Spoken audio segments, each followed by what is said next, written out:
Oke guys, jadi recordnya pembahasan soalnya gue pisah. Ini gue bakal bahas soal 3 tahun terakhir, tapi esainya aja karena menurut gue PG-nya tuh gampang sih. Kalian bisa coba lihat, ntar kerjain sendiri, atau ntar gue share kunci jawabannya yang UAS tahun 2023, karena gue punya. Nanti gue share di grup buat kalian cek eh, PG-nya, tapi kalau esainya gue bahas. Di sini ada soal tahun 2023 yang soal tahun kemarin. Menurut gue ya, setiap tahun tuh kayaknya menurun gitu deh kesulitannya gitu. Tapi kalian jangan dulu happy sih, tiba-tiba ntar di tahun kalian susah lagi kan. Soalnya di tahun 2021 tuh menurut gue cukup cukup soalnya lebih susah ya. Apa gara-gara online mungkin? Ya, soalnya jadi lebih susah. Tapi kalau misalnya di 2023 ini, menurut gue cuman gampang. Ini perhitungan biasa ya, cost benefit analysis. Coba kita baca soalnya ya. Pertama, katanya di desa Priangan, katanya, pokoknya di desa gitu, dia berpenduduk 1.000 orang dan warganya berkeinginan untuk membangun sebuah alun-alun. Setiap warga menilai manfaat alun-alun tersebut adalah sebesar 150.000. Perusahaan konstruksi kemudian ditunjuk untuk oleh pemerintah untuk membangun dan biaya produksinya adalah 100 juta katanya setelah dihitung-hitung. Nah, warga desa kemudian mengumpulkan donasi sukarela dan berhasil mengumpulkan dana sebesar 25 juta. Oke, itu kan bisa jadi info nih. Diketahui jumlah masyarakatnya N-nya sama dengan 1.000. Ini gue nggak nulis lagi ya guys. Kalian baca aja biar cepet. Mana sih tadi? 1.000 gitu. Nah, terus marginal benefitnya uh, setiap warga menilai alun-alun kan tadi 150.000. Marginal benefitnya berarti 150.000. Oke, sorry guys. Nah, terus cost-nya adalah sebesar 100 juta. Cost dari membangun alun-alunnya, total cost-nya adalah 100 juta. Terus donasi yang terkumpul 25 juta. Oke, nah terus pertanyaannya adalah haruskah alun-alun tersebut dibangun? Nah, ketika kita ada pertanyaan, apakah proyek ini sebaiknya dilakukan? Apakah sebaiknya tidak? Gimana? Nah, cara menentukan adalah kalian melakukan yang dinamakan cost benefit analysis. Ini adalah sesimpel kalian membandingkan cost-nya berapa, benefit-nya berapa. Jika benefit-nya masih lebih besar daripada cost, maka kalian bisa menjalankan proyek tersebut. Kayak gitu. Itu aja sih intinya. Nah, terus kan tinggal hitung aja benefit yang dirasakan oleh masyarakat kan secara total ya kita bandingin. Misalnya 150.000 kan tadi per orang ya. Benefit per orang. Jadi 50.000 dikali 1.000 orang, 150 juta. Nah, tadi sedangkan cost-nya diketahui 100 juta. Di sini kita tahu bahwa apa? Benefitnya lebih besar daripada cost kan. Makanya ya alasan sebaiknya alun-alun tersebut dibuat karena benefitnya lebih dari cost. Udah gitu aja gampang.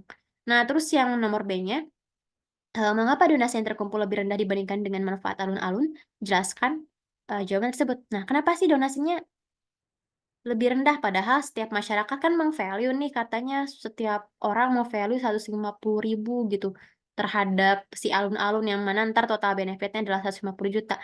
Tapi ketika disuruh iuran untuk patungan gitu, untuk membangun alun-alun, masyarakat donasinya cuma kekumpul 25 juta. Gimana tuh? Kenapa bisa terjadi? Ini baru dibahas tadi. Nah, ini adalah terjadi free rider problemnya. Karena apa? Si alun-alun ini kita klasifikasiin dulu nih. Alun-alun ini kan bersifat non-excludable sama non-rivalry. Ini konteksnya kalau si alun-alunnya memang dia untuk 1.000 orang memang mencukupi gitu ya, nggak jadi sempit gitu. Non-excludable kan artinya orang itu nggak bisa dikecualikan dalam mengkonsumsi barang tersebut. Ini konteksnya alun-alun. Bisa nggak kayak orang yang nggak bayar dicegah untuk masuk gitu? Meskipun bisa, tapi ntar bakal ada cost yang timbul kan dari monitoring costnya. Memastikan orang yang nggak bayar nggak masuk alun-alun kan susah ya. Siapa yang mau jaganya? Belum gitu kan pintunya banyak, pintu masuknya gitu kan. Makanya di sini bakal costly kalau dia menerapkan uh, seleksi gitu. Hanya orang yang bisa bayar doang gitu. Yang bisa masuk alun-alun itu nggak bisa. Makanya dia non-excludable. Jadi orang yang nggak bayar pun nggak bisa dikecualikan untuk mengkonsumsi barang tersebut. mereka masih tetap bisa menikmati manfaat dari alun-alun tanpa membayar. Ini juga non-rivalry juga nih barangnya.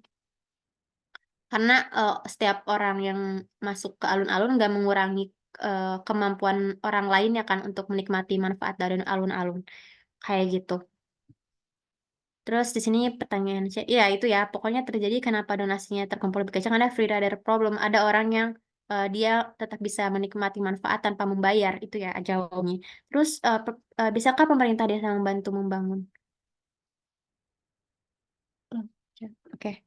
Nah, di sini apakah pemerintah desa membantu membangun alun-alun tersebut? Bisa nggak katanya? Bisa dong. Pemerintah kan ada untuk mengkoreksi kegagalan pasar, ya kan?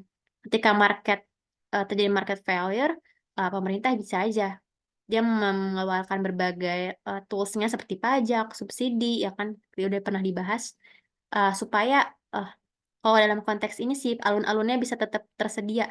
Karena kan itu tadi marginal benefitnya masih lebih besar daripada marginal cost. Sebaiknya itu proyek dijalanin aja.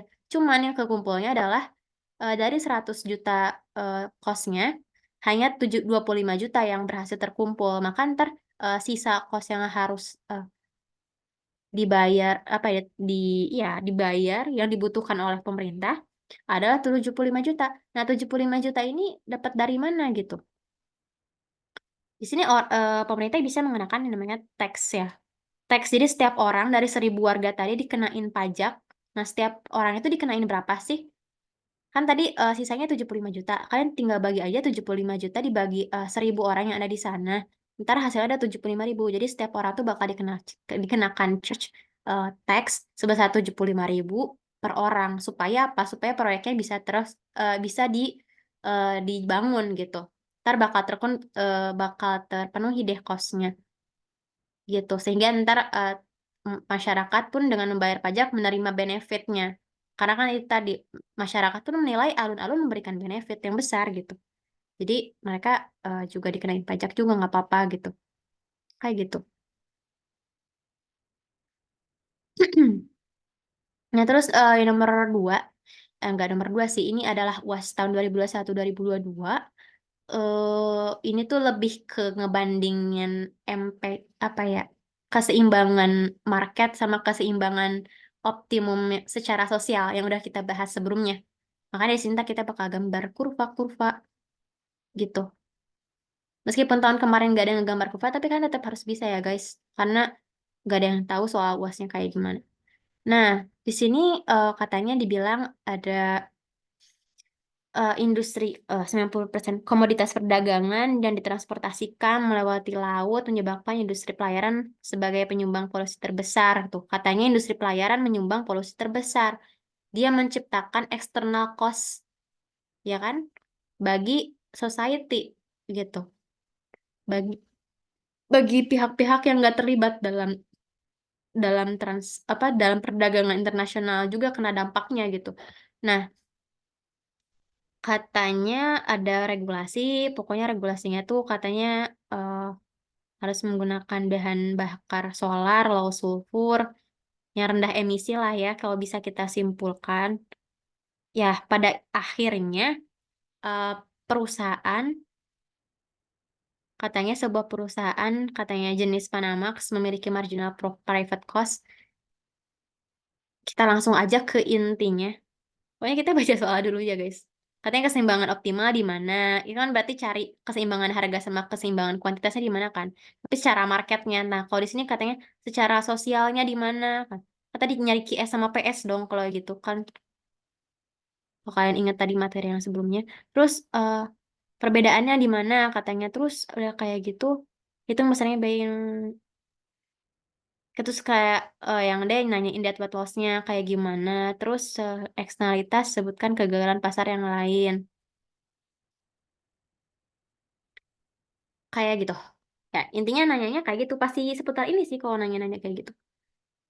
Di mana keseimbangan secara marketnya, terus di mana keseimbangan secara sosialnya, terus kalian harus gambarin di mana kurvanya, terus kalian tunjukin juga debt weight loss-nya di mana, dan berapa debt weight loss-nya.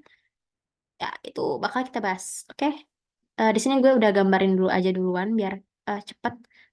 tadi diketahui MPC-nya adalah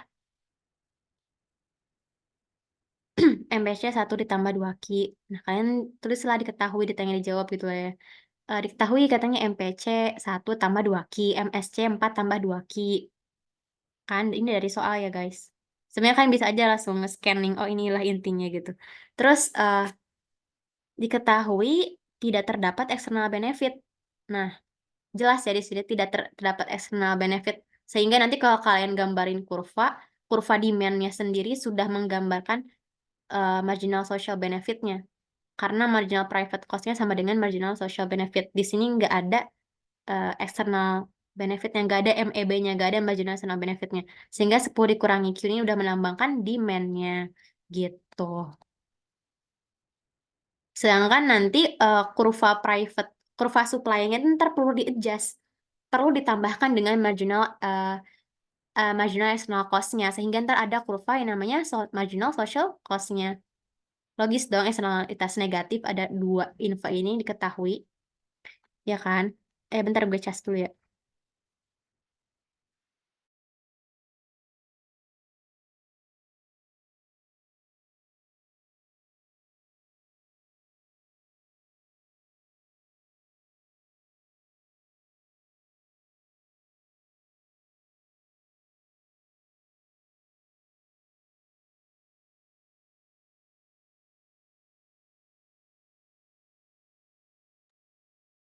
Oke, sorry. Kita lanjut. Tadi ditanya ini keseimbangan pasarnya di mana? Keseimbangan pasar terjadi ketika supply demand bertemu kan. Itu kan kalau di market biasa kayak gitulah ya. Nah, itu kan kurva demand-nya itu adalah kurva marginal private benefit-nya kan. Nah, sedangkan kurva supply-nya adalah marginal private cost-nya. Marginal cost perusahaannya aja dia belum memperhitungkan external cost yang ditanggung oleh society gitu. Makanya di sini kalau kita mau cuma nyari keseimbangan pasar, MPC sama dengan MPB aja. Jadi kalian bandingin marginal private cost sama marginal private benefit-nya aja gitu. Yang udah mana di soal diketahui katanya MPC-nya 1 tambah 2Q sama dengan 10 dikurangi Q. Ini ya guys. Kalian tinggal masukin substitusi, terus ntar ini kan tinggal nanti pindah ruas tuh 3Q sama dengan 9, maka Q-nya sama dengan 3. Ini dalam juta ya, dalam juta. Ya, pokoknya satuannya kalian baca di soal, intinya adalah kayak gini gitu nih. Terus cara nyari harga keseimbangannya di mana? Kita bisa cari dari kurva demand-nya kan. Demand-nya sendiri kan merupakan udah diketahui kan, demand-nya adalah MPB atau marginal private benefit-nya sama dengan marginal social benefit-nya sama dengan 10 dikurangi Q. Ini 10 dikurangi Q, Q-nya kita udah tahu dia 3, maka uh, keseimbangan harga marketnya adalah 7 di sini ya guys. Jadi keseimbangan ada 3 sama 7. Nah, terus ya kita udah tahu keseimbangan pasar. Nah, terus yang B itu ditanyain keseimbangan yang optimal secara sosialnya, yang efisien, yang udah mengincorporate external cost-nya, eksternalitas negatifnya. Maka dari itu kita bukan lagi pakai marginal private cost dan marginal private benefit ya. Kita pakai marginal social cost sama dengan marginal social benefit-nya. Kalian tinggal substitusi aja nih yang diketahui soal. Katanya MSC-nya 4 tambah 2Q. 4 tambah 2Q, oke, sama dengan MSB-nya 10 dikurangi Q. Ya, karena MSB sama MPB-nya sama aja kan, 10 dikurangi Q, demand-nya. Nanti ntar ketahuan QS-nya sama dengan 2. Ini adalah kuantitas yang optimal secara sosial itu harusnya 2 gitu. Nah, terus harganya di mana? Kan substitusi lagi aja ke kurva demand. Kurva demand-nya kan sama karena dia nggak ada external benefit di sana. Makanya kurva demand-nya sama, 10 dikurangi Q. 10 dikurangi 2 sama dengan 8. Substitusi ya, ini maksud gue ke sini, ke Q yang di sini. Sama 8. Oke, kita udah dapat info tersebut. Terus yang Shane-nya ditanyain, kenapa beda gitu? Beda dong, lihat. Kuantitas marketnya 3, kuantitas efisiennya 2. harganya juga dia lebih tinggi yang secara sosial, tapi di market dia cuma dikenain 7. Beda, karena keseimbangan pasar belum memperhitungkan marginal external cost-nya. Yang mana marginal external cost kan kalau misalnya mau dihitung itu kan MSC dikurangi MPC. Ya kan, marginal external cost itu kan selisih antara marginal social cost dikurangi marginal private cost-nya. Katanya gitu. Jadi perbedaannya adalah di situ.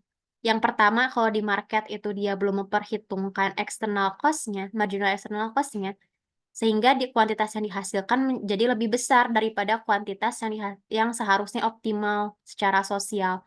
Terjadi overproduction gitu. Nah, terus yang di D itu katanya eh hitung besaran biaya ekonomi akibat kelalaian tersebut yang ditanggung oleh negara kita katanya. Oh, katanya ternyata ditemuin 60% dari 100 kapal itu beroperasi masih menggunakan solar gitu yang cukup tinggi sulfurnya. Maka dari itu katanya hitunglah deadweight loss-nya gitu. Mm-mm. Untuk satu kapal sebagai alat bantu. Oke. Nah, kita gambar dengan informasi-informasi yang tadi. Kita ulang ya gambarnya.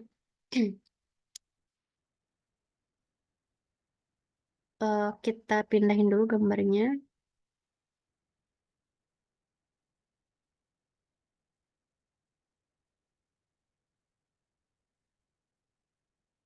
Gimana ya?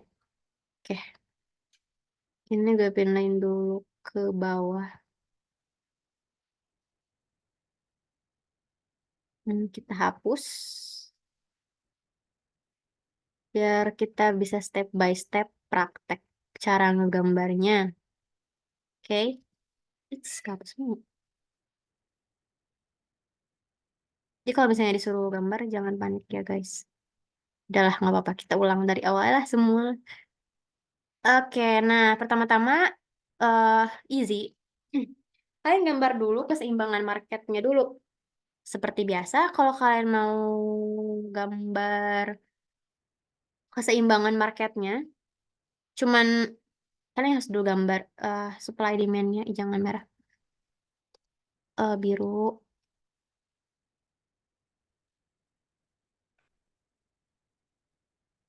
Kalian gambar ini kurva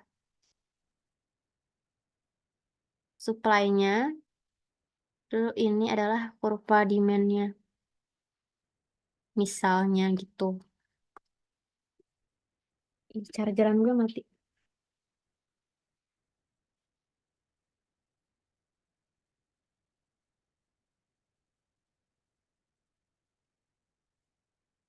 Oke, kalian gambarin dulu supply demand-nya.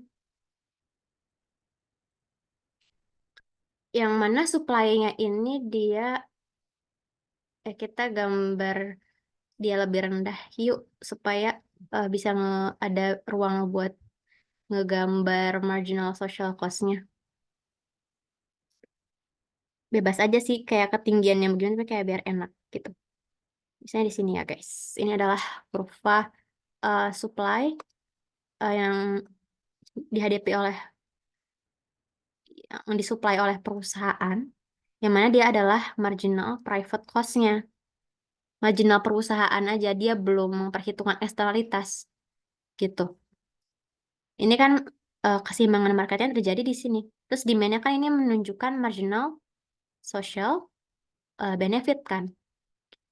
MSB atau MB juga bisa. Yang mana di sini kan tadi asumsinya gak ada eksternalitas, gak ada marginal external benefitnya, sehingga dia MSB-nya sama dengan MPB-nya gitu. Sama aja, jadi private benefit sama social benefitnya sama gitu. Oke, itu nggak usah dipermasalahin gitu demand.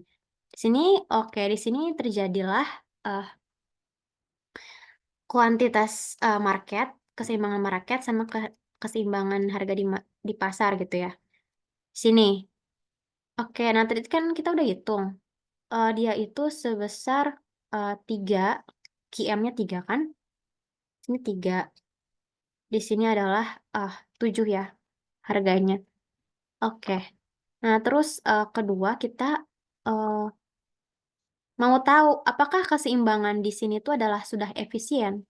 Caranya kita tahu dia efisien apa enggak, kita kan harus membandingkan eh, marginal social benefit sama dengan marginal social cost-nya kan. Di sini kita belum menggambar nih marginal social cost-nya. Nah, seperti yang kita tahu, marginal social cost itu pasti bakal lebih besar daripada marginal private cost-nya. Karena apa? Dia udah ditambah dengan marginal external cost-nya.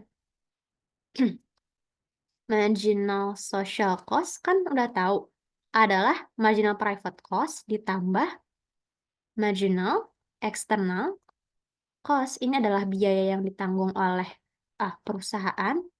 Oh, ini adalah yang dirasakan yang ditanggung oleh pihak ketiga gitu. Oleh masyarakat sekitar misalnya yang terkena polusi. Ya, untuk yang dirasakan oleh society lah ya. Terus makanya selisih dari sini ke sini ini adalah marginal external cost-nya kan, gitu. Karena ini sebesar ini ke sini kan dia MPC ditambah MEC sama dengan MSC, gitu. Oke. Nah, terus di mana keseimbangan yang efisiennya? Harusnya di sini kan, MSC sama dengan MSB. Ini titik A, ini titik B misalnya. Di sini. Yang mana ini adalah QS-nya, quantity socially optimumnya, adalah PS. Di mana diketahui tadi ini nih, kita udah hitung nih, 8. Terus di sini juga kita udah tahu juga nih QS-nya berapa, 2. Lebih rendah dong. Karena kita tahu kan tadi kalau eksternalitas negatif itu bakal overproduction. Quantity marketnya bakal lebih besar daripada kuantitas efisiennya. Betul? Ya. Nah, terus di mana besar dead weight loss-nya katanya? Di sini kan udah tahu nih overproduction. Sedangkan yang secara sosial optimumnya itu di sini 2 katanya. Maka kalian tarik garis nih dari yang keseimbangan market sampai dia menyentuh MEC-nya, MEC, marginal social cost-nya. Nah, area ini sepanjang ini hingga ke titik efisiennya, equilibrium yang sosialnya, itu jadi DWL-nya. Jadi DWL-nya tuh ini, kayak gitu. Terus kan dia di soal nggak hanya nanyain gambar kan, tapi dia nanya berapa DWL-nya gitu. Udah tinggal dihitung. Ini kan kalau kalian perhatiin DWL tuh bentuknya segitiga kan. Segitiga tuh rumusnya apa sih? Alas kali tinggi kan. Nih nih, kita ngitung DWL. Alas kali tinggi. Alasnya di mana? Alasnya ini kan. Alasnya adalah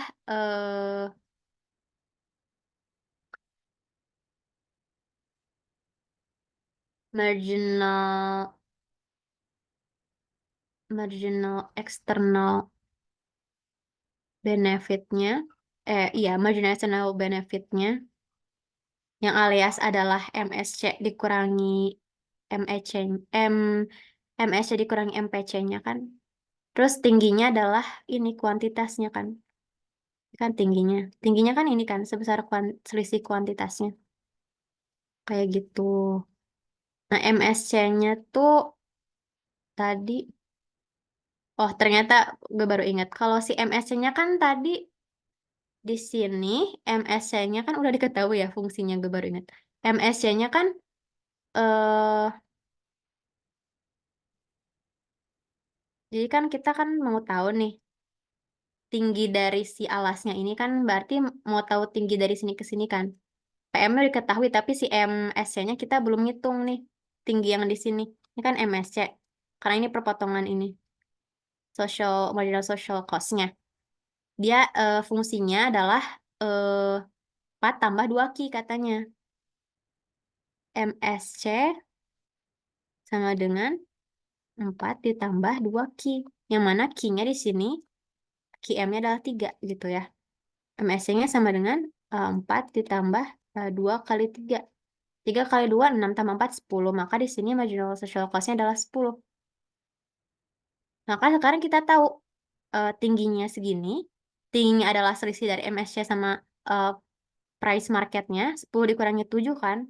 10 dikurangi 7 alasnya. Tingginya adalah ini. Ya kan? Ini tinggi segitiganya kan. Berarti 3 dikurangi 2. 1 kan. Makanya ntar 10 kurangi 7, 3. 3 kali 1, 1. 3 per 2, 1,5. Ini adalah besaran dapat loss per kapalnya. Maka economic loss secara keseluruhannya, katanya kan tadi di soal ditanya, ternyata 60% katanya dari 100 kapal yang beroperasi, 60% dari 100 berapa?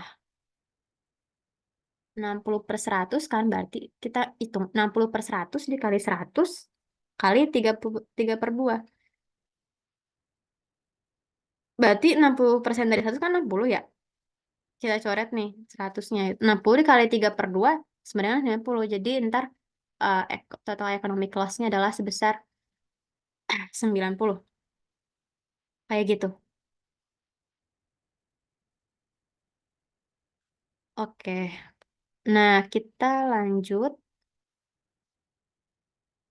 Recordnya udah ada yang tadi. Oke.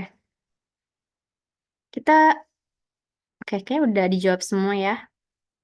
Oh, sebutkan eksternalitas. Kan eksternalitas itu bagian dari kegagalan pasar. Kegagalan pasar yang lain tuh apa sih? Kegagalan pasar kan ada eksternalitas. Ada public goods tadi kan, ini juga bentuk kegagalan pasar dari public goods. Juga adanya market power atau ada asymmetric information. Kayak gitu. Nah, nomor UAS tahun 2020-2021 ini ada dua nomor soal tentang eksternalitas sama public goods. Oke, kita bahas yang nomor 6-nya dulu. Katanya diketahui industri tekstil seringkali dituduh sebagai penyebab utama terjadinya polusi air.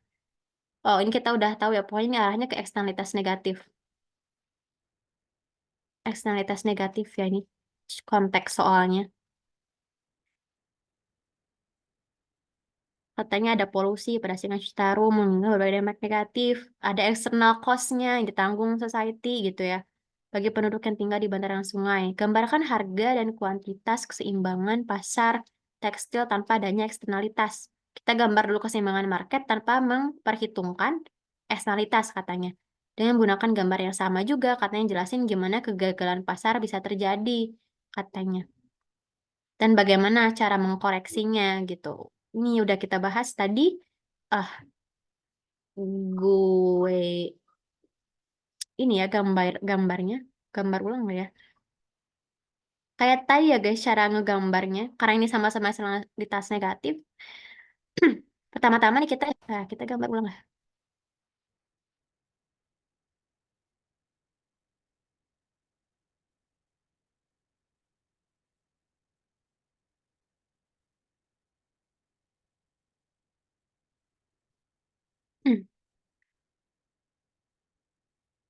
Oke, di sini eh kita udah gue udah gambar tapi gue hapus lagi lah, kita ulang gambarnya. Kitanya disuruh ngegambar keseimbangan marketnya sebelum adanya eksternalitas katanya. Juga tunjukin kegagalan pasarnya kayak gimana gitu. Pertama-tama seperti biasa kita gambar supply demand-nya. Demand, kita gambar demand-nya dulu. Demand-nya sendiri merupakan marginal social benefit-benefitnya gitu. Terus di sini asumsinya nggak ada external benefit, jadi maka MSB sama dengan marginal private benefitnya juga gitu. Jadi demand-nya nanti nggak ada. eh jadi ntar kayak gini aja. Terus tapi di kurva supply-nya kita bikin yang lebih rendah dulu. It's, ini adalah kurva marginal private cost-nya. Nah, keseimbangan market itu terjadi ketika belum ada eksternalitas nih. Ya udah cuman gini aja di sini kan equilibriumnya tuh. Ntar kita bakal tahu kuantitas marketnya di sini dan di sini adalah harga keseimbangan pasarnya gitu. Ini belum ada eksternalitas ceritanya. Terus, katanya tunjukin kegagalan pasarnya di mana. Oh, ini kegagalan pasarnya adalah karena terjadi eksternalitas negatif. Ada. Hmm, kita gambar kayak gini. Mmm, ini adalah marginal social cost. Karena kenapa bisa ada marginal social cost? Karena ternyata perusahaan itu selain marginal private cost, selain biaya produksinya sendiri, ada biaya eksternal yang belum di-incorporate gitu, belum dimasukkan ke dalam perhitungan. Yang namanya marginal external cost ini yang dirasakan oleh pihak ketiga atau pihak yang tidak terlibat dalam transaksi ekonomi yang dilakukan perusahaan gitu. Yang dalam konteks ini adalah masyarakat yang berada di pinggir sungai Citarum. Mereka mendapatkan menanggung external cost-nya gitu. Maka seharusnya biaya yang ditanggung oleh perusahaan itu yang harusnya tuh ini MSC yang udah nambahin sama marginal external cost-nya gitu. Itu ya konsepnya. Maka di mana keseimbangan efisiennya?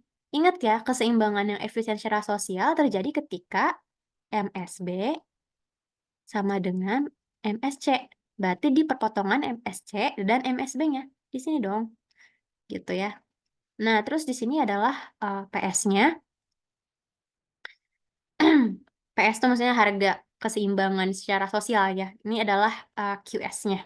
Kuantitas ya keseimbangan yang secara sosial ini tuh harusnya di sini gitu. Bisa dilihat bahwa di sini kuantitas marketnya lebih besar daripada kuantitas yang seharusnya secara sosial tuh optimumnya di situ. Nah, makanya QM lebih dari QS di sini terjadi over production gitu. Kelebihan nih orang perusahaan berproduksi gitu. Kayak gitu. Kan ini kita udah ngejawab kenapa kegagalan pasar terjadi. Nah, kegagalan pasarnya terjadi karena adanya negatif eksternalitas. Ada uncompensated impact terhadap pihak ketiga. Dampak yang belum dikompensasi gitu. Kepada masyarakatnya belum dibayar gitu. Kepada masyarakat yang ada di pinggir Sungai Citarum. Di situ kegagalan pasarnya terjadi karena adanya eksternalitas. Equilibrium marketnya terjadi ketika MSC-nya lebih daripada MSB kan. Di sini nih. Di sini kan. Di sini pada titik ini kan perpotongan MPC sama MSB. Sedangkan MSC-nya itu ternyata masih lebih besar nih, tinggi di sini. Artinya apa? Social cost-nya lebih besar daripada marginal social benefit. Kalau kalian ingat tadi kan harusnya kan dikurangi gitu hingga sama dengan MSB-nya sama dengan MSC. Gitu kan tadi konsep yang tadi awal-awal kita bahas. Sedangkan socially equilibrium-nya di sini. Makanya Q market sama dengan optimum overproduction dan terdapat deadweight loss. Nah, di mana deadweight loss-nya? Kita gambar juga deadweight loss-nya di mana.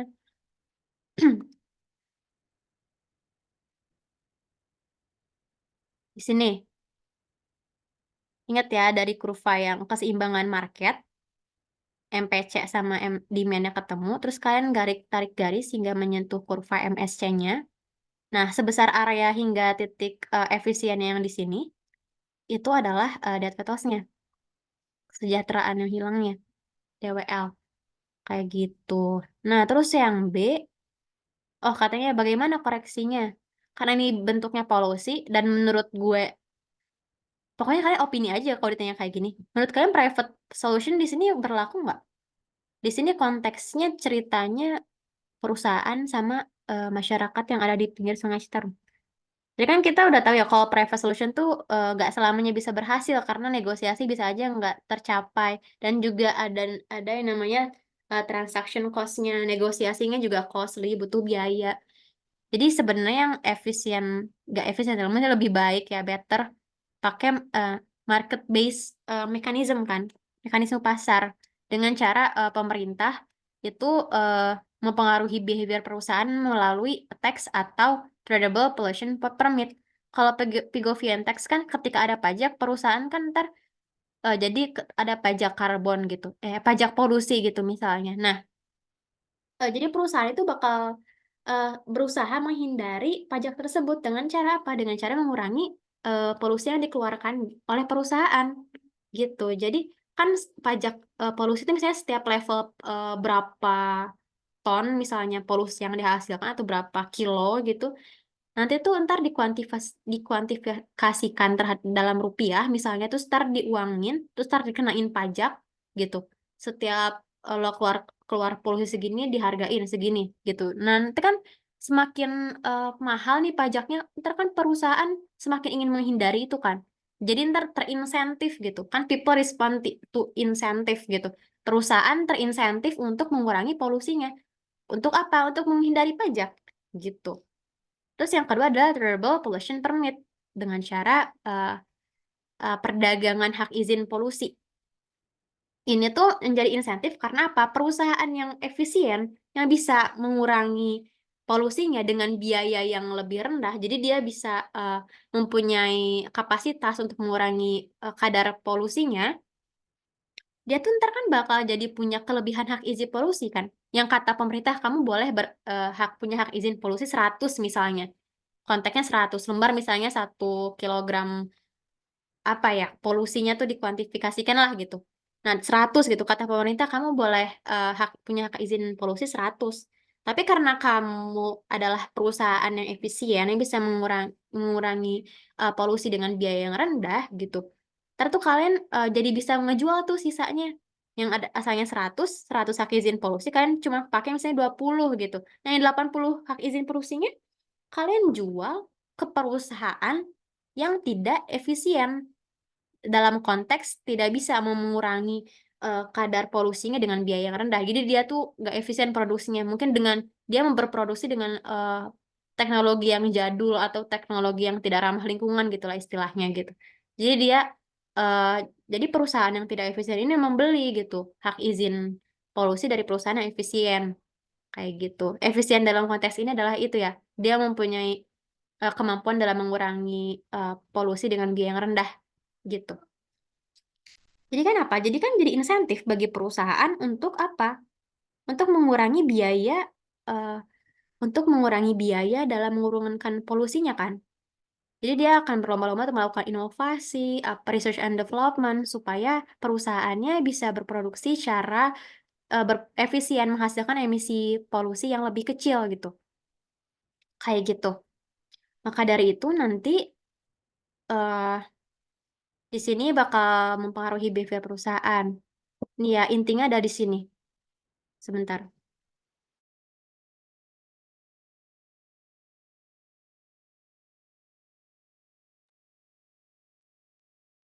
Oke, nah terus ngitung lagi. eh di sini yang nomor B itu misalkan katanya terdapat 3 perusahaan yang mengoperasikan pabrik tekstil di sekitar dan biaya untuk pengurangan polusi ditunjukkan pada tabel berikut.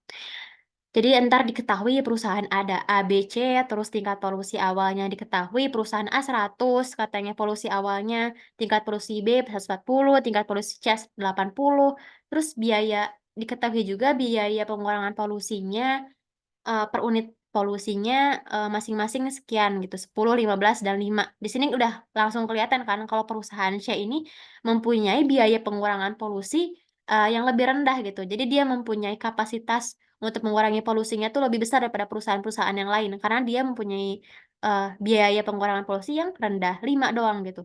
Yang paling tinggi tuh di sini kan, yang di perusahaan B. Karena dia mm, biaya pengurangan polusinya mahal. Untuk mengurangi polusi dia mahal gitu, 15. Makanya di sini perusahaan C yang bakal menjual permit, menjual hak izin polusinya, sedangkan perusahaan B bakal yang membeli. Terus perusahaan A itu indifference ya, dia nggak jual, dia juga nggak beli gitu. Jadi dia secara mandiri mengurangi polusinya, ya kayak gitu. Indifferent. Terus dibaca dulu sih, jika kemudian Gubernur Jawa Barat baru mencanangkan pengurangan polusi pada Sungai Citarum menjadi 210 unit. katanya pollution cap-nya atau batas polusi secara keseluruhan itu diturunin. Jadi 210 unit. Dari total yang di sini kan asalnya 240 tambah 80, 80, 320 kan. Ceritanya awalnya kadar polusi secara total kan asalnya segini. Katanya pemerintah mau nurunin ke 210. Oke, caranya dengan apa? Perusahaan memberikan hak izin polusi kepada masing-masing perusahaan sebesar 70 unit. Gitu. Yang mana setiap unitnya ini direfleksikan dalam bentuk hak izin ya.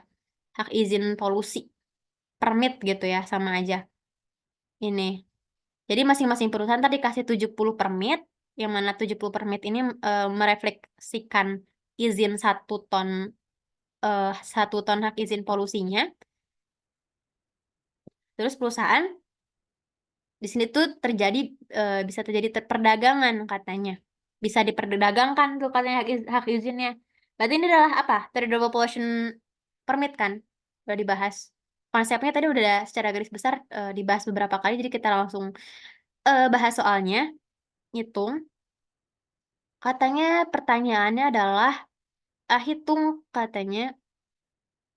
Pertama-tama, manakah perusahaan yang akan membeli izin? Katanya mana yang akan menjual? Terus hitung pula harga optimalnya dan hitung secara keseluruhan biaya pengurangan polusinya.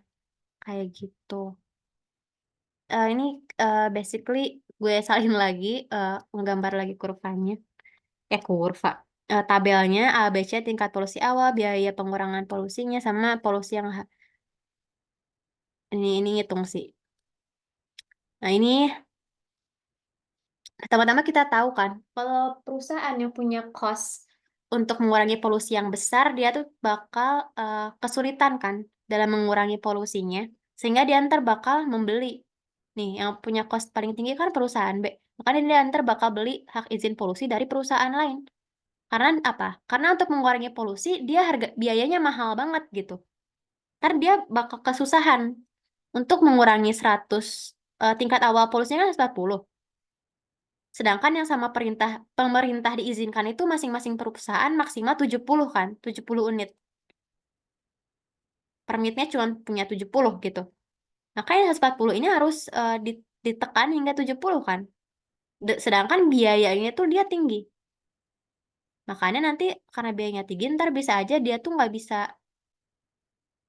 Makanya dia akan mungkin lebih efisien kalau dia eh, beli hak izin polusinya ke perusahaan lain dibandingkan dia mengurangi secara mandiri. Gitu. Nah, sedangkan si perusahaan C yang punya uh, cost terendah, karena dia punya cost yang paling rendah, dia punya peluang untuk menjual permitnya. Karena dia dalam mengurangi polusi biayanya rendah. Jadi ntar dia bisa aja ngejual si 70 unit permit tersebut ke perusahaan lain.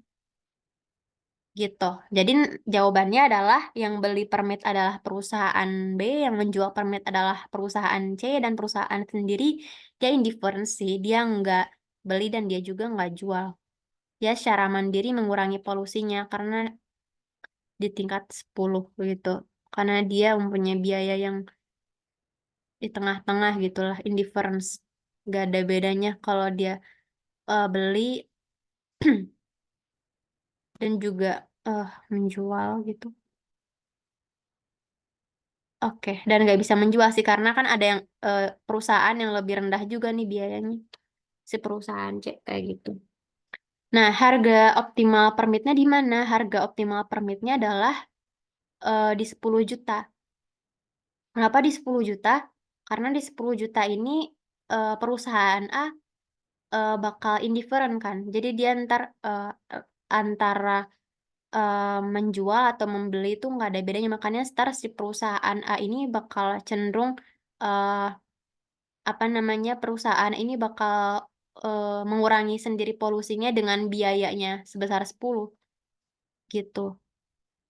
Namun di sini kalau misalnya 10 jadi insentif juga kan buat si perusahaan C untuk eh, perusahaan C untuk, menjual permitnya karena kan ada markup tuh dari 5 ke 10, cost-nya kan 5 tuh, tapi dia bisa menjual ke orang lain 10 juta gitu.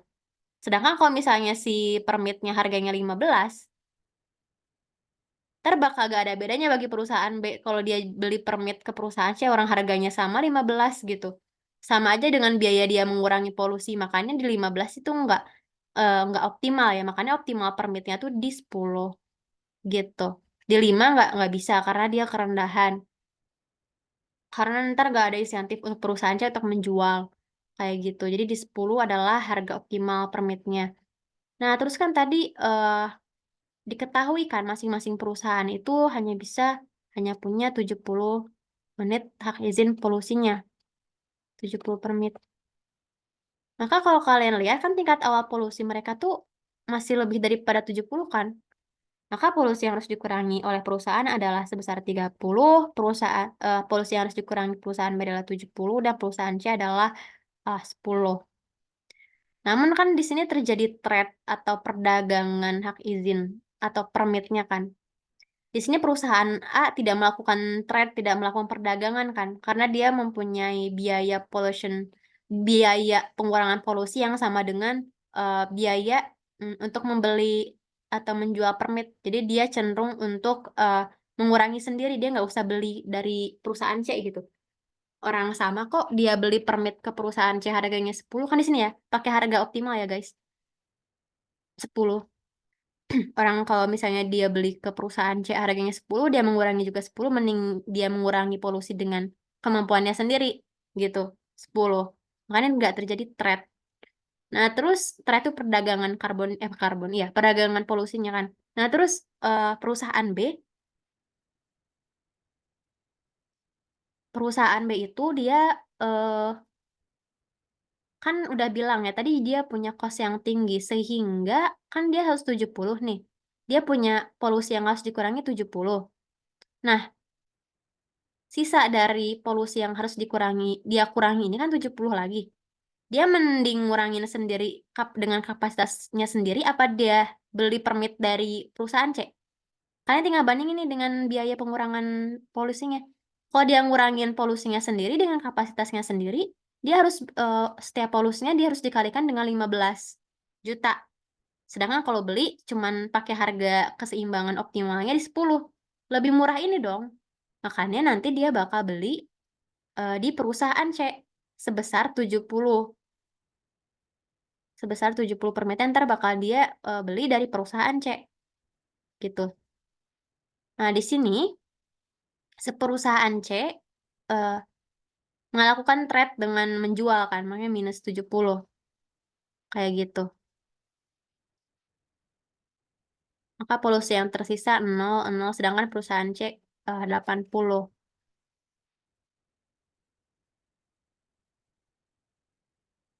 Kok kayak gini sih? Enggak, ini enggak usah, ini enggak perlu. Oke, pokoknya dari situ sampai ke trade ya. Jadi kita tahu kan, mana perusahaan yang belinya sebesar apa, 70, mana perusahaan yang menjualnya sebesar apa, sebesar 70. Nah, kayak gitu kan kalian udah cukup nih infonya untuk, mendapatkan berapa cost yang harus dikeluarkan masing-masing perusahaan. Nah, kalau perusahaan A, total cost untuk mengurangi polusinya, dia nggak membeli permit, dia juga nggak menjual permit. Jadi dia mengurangi polusi secara mandiri gitu, sebesar 10. Karena tadi dia tingkat awal polusinya 100 dan, pemerintah mematok harusnya 70 maksimalnya, maka 100 dikurangi, 70, maka 30 lagi kan. 30 itu adalah tingkat polusi yang harus dikurangi. 30 dikali biaya untuk mengurangi polusinya sama dengan 300, gitu. Ini adalah biaya yang harus dikeluarkan oleh perusahaan A. Nah, terus di perusahaan B berapa? Kalau perusahaan B kan tadi tingkat polusi awalnya 140, sama pemerintah dibatasin sampai 70, maka dia punya kelebihan polusi 70 dong. Nah, tapi karena dia punya cost yang tinggi, nggak kayak si perusahaan A yang dia bisa secara mandiri mengurangi polusinya dengan biaya 10, dia punya biaya 15. Mahal gitu. Kalau gue, ngurangin polusi sendiri kata perusahaan B, mahal banget. Mending gue beli hak izin polusi tambahan ke perusahaan C gitu, dari perusahaan C gitu. Makanya dia nanti sisa polusinya yang sebesar 70 nih, kan 140, dikurangi 70 adalah maksimalnya. Pemerintah kan matok 70. Maka dia eh, sisa polusi yang harus dikurangi kan 70. 70 dikali harga optimalnya, harga permitnya, harga permit yang dijual di perdagangan karbon, di perdagangan polusi itu 10 harganya dari perusahaan C katanya. Se- Sebesar 10 harganya, maka biaya yang harus dikeluarkan perusahaan adalah 700. Coba kalian bandingin deh. Kalau perusahaan B nggak beli permit, dia ngurangin sendiri eh polusinya kan tesnya 70 tadi. Kalau dia kaliin 15, kan dia jadi harus ngeluarin 1050 kosnya tanpa adanya, ini tanpa ini ya, tanpa beli permit, dengan kemampuannya sendiri, dengan kapasitas perusahaannya sendiri, dia kosnya gede banget gitu, 1050. Coba kalian bandingin sama 700. Kan selisihnya udah sampai 350 kan. Makanya kenapa dia lebih memilih beli beli permit dari perusahaan C. Bukan, jadi nggak ini ya, bukan yang ini kosnya. Karena adalah keputusan yang nggak dipilih oleh perusahaan. Kayak gitu. Nah, sedangkan si perusahaan C kan tadi dia menjual permitnya kan.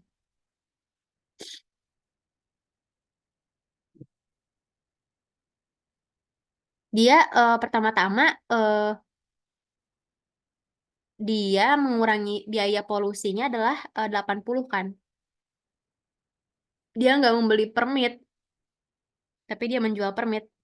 Makanya ntar ada bakal dua. Dia itu sebagai dia mengurangi eh, polusinya dan juga tapi dia dapat dia mendapat revenue dari menjual permit. Makanya ntar kan ini cost dikurangi eh, revenue-nya kan. Revenue tuh pendapatan dia dari menjual permit kan 70, dia jual dikali 10, makanya 700. Sedangkan biaya polusi perusahaannya sendiri nih 80 kan dikali 5 ini kan cost-nya sendiri 5. Makanya cost-nya untuk mengurangi polusi adalah 80 kali 5 kan 400 dikurangi revenue yang dia dapat dari menjual permit tadi 70 kali 10 ke perusahaan B 700. Makanya nanti di sini 400 dikurangi 700 sama dengan minus 300. Maka keseluruhan, maka nanti justru kalau si perusahaan C ini biayanya minus. Alias kalau dibalikin dari point of view revenue dia surplus kan. Dia bukannya ngeluarin biaya tapi dia dapat revenue dari menjual permit. Ini adalah kompensasi karena dia menjadi perusahaan yang efisien. Efisien di sini dalam konteks dia mempunyai biaya penurunan polusi yang rendah. Alias berarti dia punya teknologi tertentu dong dalam mengurangi polusinya. Dia perusahaan yang low emission carbon gitu. Maka keseluruhan biaya mengurangi polusi secara keseluruhan kalian tinggal tambahin aja 300 tambah 700 tambah minus 300 berapa? Jadi 700 kan? Gini, hitung ini semuanya jadi 700 juta. Itu adalah totalnya gitu. Ini cukup tricky sih soal yang ini menurut gue. Kayak perlu logika gitu, kayak siapa yang jual, terus harganya gimana gitu. Kalian bisa pelajarin lagi nanti. Nah, terus yang alhamdulillah ada soal terakhir. Ini adalah konteks ini ya. Coba kita baca. Pokoknya ada desa mengizinkan seluruh penduduknya untuk membebaskan sapi dan kambing mereka merumput di lapangan terbuka gitu. Lapangan itu nggak ada yang punya gitu. Lapangan milik bersama gitu. Ini tuh berarti non-excludable, ya kan? Tapi dia eh, rivalry nggak sih? Karena apa? Kan kalau non excludable tuh orang-orang lain tuh nggak bisa dihalangi kan, orang lain nggak bisa dicegah untuk mengkonsumsi atau menikmati barang tersebut, yang mana di sini adalah lahan bersama, lahan apa tadi namanya, lapangan ya, lapangan. Kita identifikasi dulu barangnya, dia itu ternyata non excludable. juga tapi dia rivalry. Karena apa? Masuknya kambing atau sapi, kambing sama apa ya? Oh ya, kambing sama sapi ke lahan tersebut kan mengurangi kemampuan atau akses atau kapasitas orang lain untuk menikmati lapangan tersebut kan. Ibaratnya ini lapangan. Ini kambing masuk sama sapi punya si A gitu. Ada 3 gitu. Sedangkan lahannya cuma segede gini. Mengurangi dong. Jadi makin sempit tuh lahan. Ntar belum ada si B, belum ada si C gitu. Jadi kayak ntar bakal saling mengurangi kemampuan atau ability dari rumah tangga lain untuk menaruh sapinya di situ. Untuk menikmati eh, lahan bersama ini, lapangan konteksnya. Tuh, ntar sapinya makin lama gak ada yang regulasi, padat, rumputnya habis, ya kan? Ini ada catnya ada rumputnya kan. Ntar ada over consumption, ntar jadi market failure. Karena apa? Kuantitas yang terbentuk di market bakal lebih besar daripada kuantitas yang secara sosial optimum. Gitu. Gitu ya. Jadi ini, berarti ini adalah common resource problem. Dan kalau kalian perhatiin ini adalah tragedy of common kan? Tragedi lahan hak bersama gitu, sumber daya bersama. Itu kan katanya Dewan Desa setiap tahun menunjukkan lalala. Terus yang A, katanya Dewan Desa baru mengkhawatirkan bahwa lambat laun akan terjadi penggunaan lahan untuk ternak merumput secara berlebihan. Gitu. Ya, jadi Dewan Desa khawatir ntar bakal over gitu, berlebihan gitu. Jumlah sapi yang ada di lapangan tersebut. Nah, terus eh salah satu anggota anggota Dewan Desa katanya seseorang menyarankan untuk penduduk dihimbau saja untuk lebih menghemat penggunaan lahan dan ikut membantu menanam rumput untuk mempertahankan kesinambungan keberadaan rumput pada lahan. Apakah menurut Anda kekhawatiran Dewan Desa itu beralasan? Dan apakah solusi yang tadi itu relevan, efisien, masuk akal gitu, bisa berjalan? Ingat ya, kalau di sini, kalau di yang, kalau apa ya, bilangnya, pokoknya di barang-barang yang bersifat publik atau public goods, atau juga common resource, yang barangnya itu non-excludable, yang nggak bisa nih dikecualikan suatu orang untuk mengkonsumsi barang tersebut, untuk menikmati barang tersebut. Nah, dalam konteks ini adalah lapangan. Karena ini lahan milik bersama, bisa nggak lo ngelarang si B atau si C, yang mana misalnya ada 1.000 penduduk di situ gitu, untuk melarang mereka masing-masing untuk gak boleh bawa sapinya ke lapangan ini? Susah kan? Misalnya lapangannya luas, sapinya juga eh, banyak gitu. Gak bisa diregulasi, dicegah gitu, antar individu untuk menikmati barang tersebut gitu.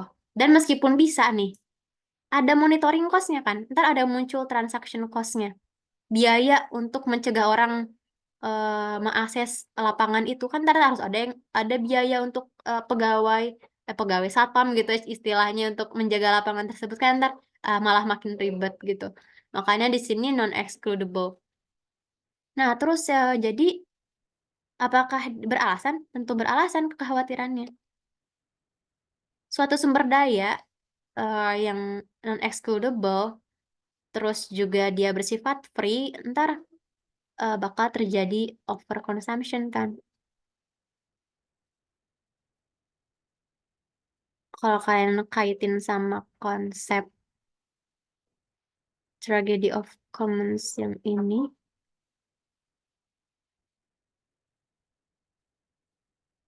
ini kan terjadi perbedaan gitu. Gak bisa. Solusinya katanya overconsumption tuh maksudnya kuantitas, ah yang bukan kuantitas, ya kuantitas sapi yang ada di lahan tuh bakal lebih besar yang ada di pasar, yang secara secara marketnya tuh lebih besar daripada yang secara sosial seharusnya ada gitu. Over gitu, overgrazing kalau di sini, kelebihan merumputnya gitu. Sapinya terlalu banyak. Terus apakah solusinya dengan hanya menghimbau katanya, penduduk katanya lebih hemat, terus ikut bantu menanam rumput, apakah bisa? Ingat ya, kalau di sini ada yang namanya free rider problem. Jadi bisa aja ada orang yang dia nggak menghemat penggunaan, dia juga nggak bantu menanam rumput, tapi dia tetap bisa menikmati manfaat dari lapangan karena apa? Kan dia non-excludable. Nggak ada yang mencegah dia untuk masuk, untuk menikmati barang tersebut, ya kan? Makanya ntar bisa-bisa aja ada orang yang nggak turut berkontribusi tapi turut menikmati gitu lah, free rider gitu namanya. Kalau misalnya di konteks kita, misalnya free rider tuh kalau kerja kelompok gitu, ada kelompok dia nggak ikut bantu-bantu tapi dia dapat nilai gitu. Kayak dia jadi free rider tuh namanya. Dia cuma numpang nilai tapi dia nggak ikut kontribusi gitu. Nah inilah free rider dalam common resource juga kayak gitu.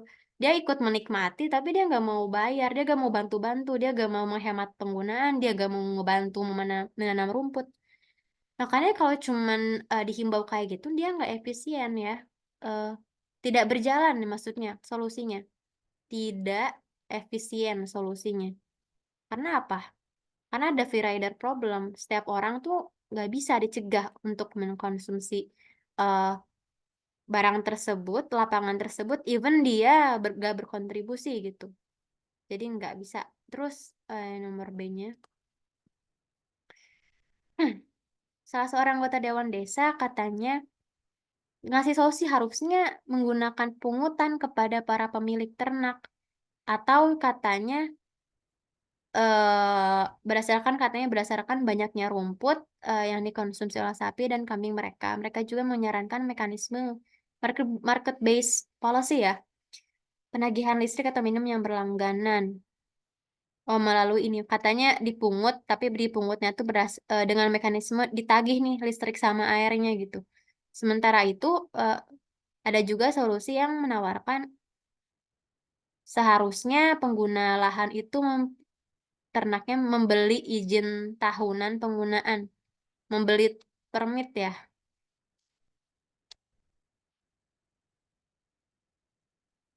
Menurut Anda, apakah saran-saran disebut efektif?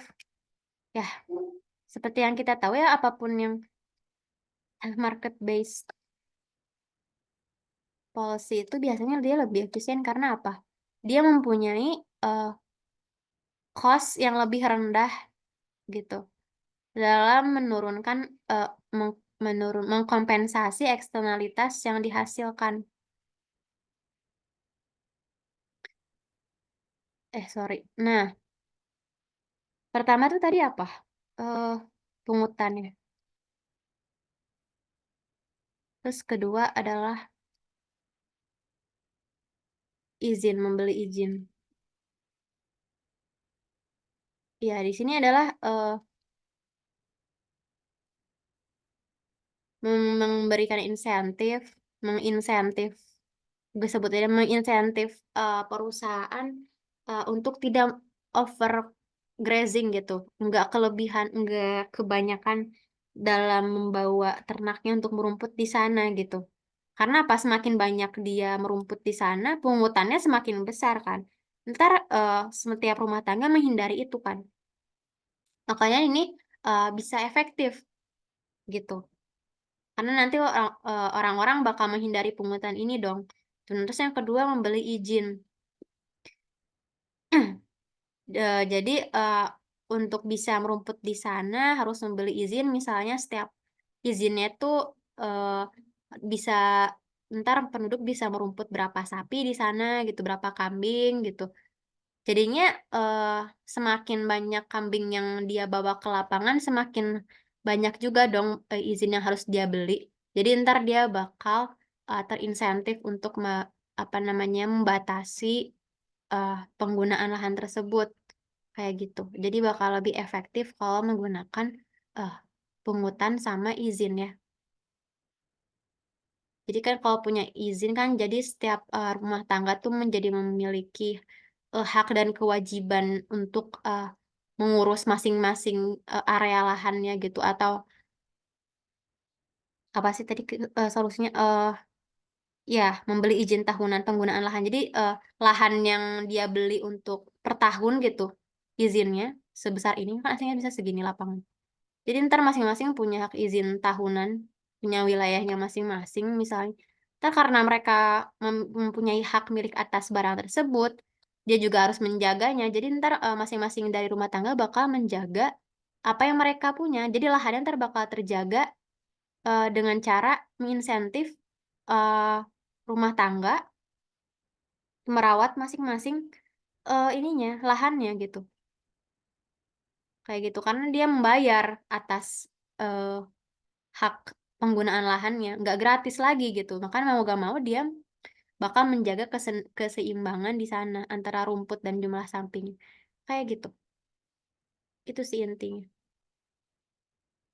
Mungkin, eee, dari gue segitu dulu, kalau misalnya ada yang ditanyain boleh langsung di PC aja, entar langsung gue upload di YouTube deh ya, biar terintegrasi sama video-video sebelumnya.